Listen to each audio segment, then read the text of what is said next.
One thermostat, as you can see. Now you got the new thermostat.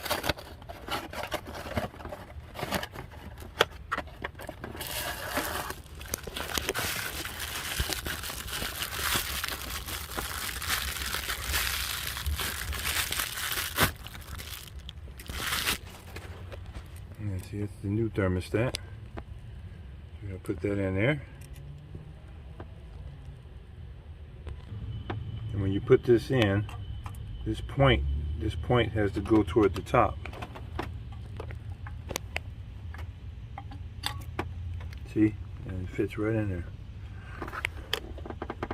There we go.